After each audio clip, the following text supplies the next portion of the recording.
Bon, allô tout le monde. La façon la plus facile de vous montrer comment rentrer une série de données genre ça dans votre calculatrice en mode statistique.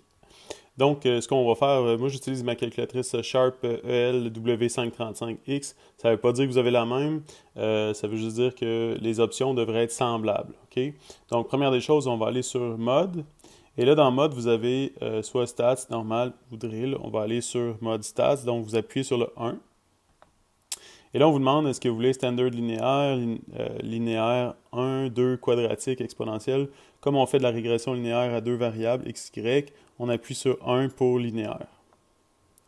Maintenant, on est prêt à rentrer nos informations. Par contre, il faut toujours vider la mémoire que votre calculatrice pourrait peut-être avoir en stock. Donc, si vous allez voir en haut à gauche sur la mienne, les boutons sont effacés, mais on voit deuxième fonction, clear. Donc, j'appuie sur Clear All. Et là, ça me dit est-ce que vous voulez juste effacer le display ou la mémoire. Donc, la mémoire 1. Et là, je fais 0 pour nettoyer toutes les mémoires. Et là, ça me dit que toutes les mémoires ont été effacées. Alors, je suis prêt à rentrer ma série. Donc, vous voyez que c'est ici le prix en fonction des ventes. Donc, on a 35$ pour 540 ventes. Donc, on a un objet qu'on vend avec des prix qui augmentent. Et plus on augmente les prix, ben, moins le volume de vente va être important. OK, donc, je vais entrer ça dans ma calculatrice. Donc, vous voyez, le premier, c'est 35$ pour 540. Donc, je vais rentrer 35.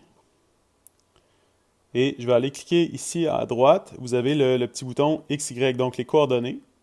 Donc, j'appuie là-dessus. Et ça me dit, c'est quoi l'autre valeur que vous voulez rentrer? L'autre valeur, c'est 540. Donc, 540.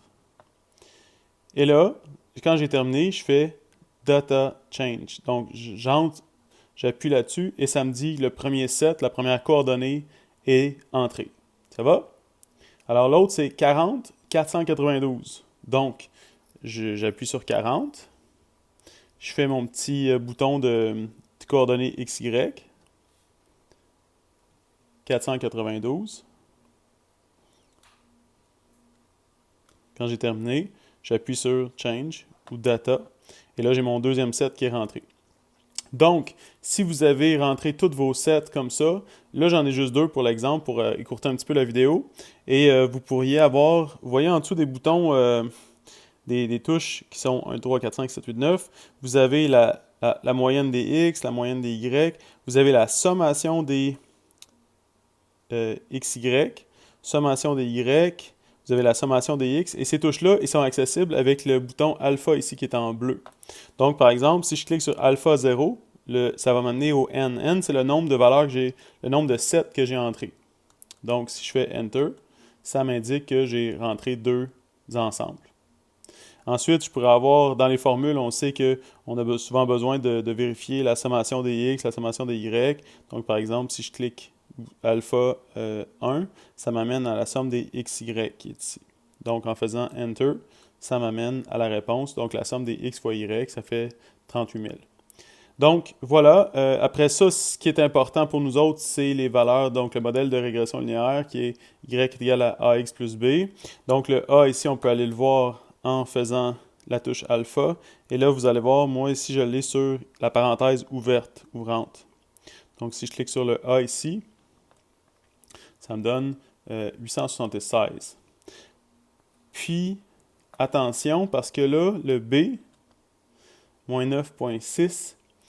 Donc, là, il y a quelque chose qu'il faut comprendre, c'est que dans le système anglais, on n'écrit pas Y est égal à AX plus B. On va écrire Y est égal à A plus BX. Donc, B, ça se trouve à être la pente dans le système anglais. OK? Donc, voilà. Et une fois qu'on sait ça, après ça, on peut aller cliquer sur la touche encore alpha et là, aller chercher le R, le coefficient de régression linéaire qui est ici. Moi, je l'ai sous la touche diviser. Enter. Donc, ça me fait moins 1. Donc, le lien est très fort négatif. Donc, je m'attends à ce que cette série-là donne un modèle presque parfait. Donc, tous les points que je vais rentrer, ben, en fait, ici, c'est que j'ai juste rentré deux points. Donc, c'est normal que la ligne passe par les deux points que j'ai rentrés. Mais vous voyez un petit peu le- bon, l'idée de la calculatrice là, quand vous avez un examen papier et que vous n'avez pas accès à Sheets. Alors voilà, j'espère que ça vous a aidé. Quand vous avez terminé, vous pouvez revenir en mode normal, mode 0. Et n'oubliez pas de vider votre mémoire. Donc, soit vous pouvez faire deuxième fonction CA, Clear All, ici. OK. Vous auriez pu faire ça aussi, ou mémoire, memory clear. Un ou l'autre, des deux fonctionnent.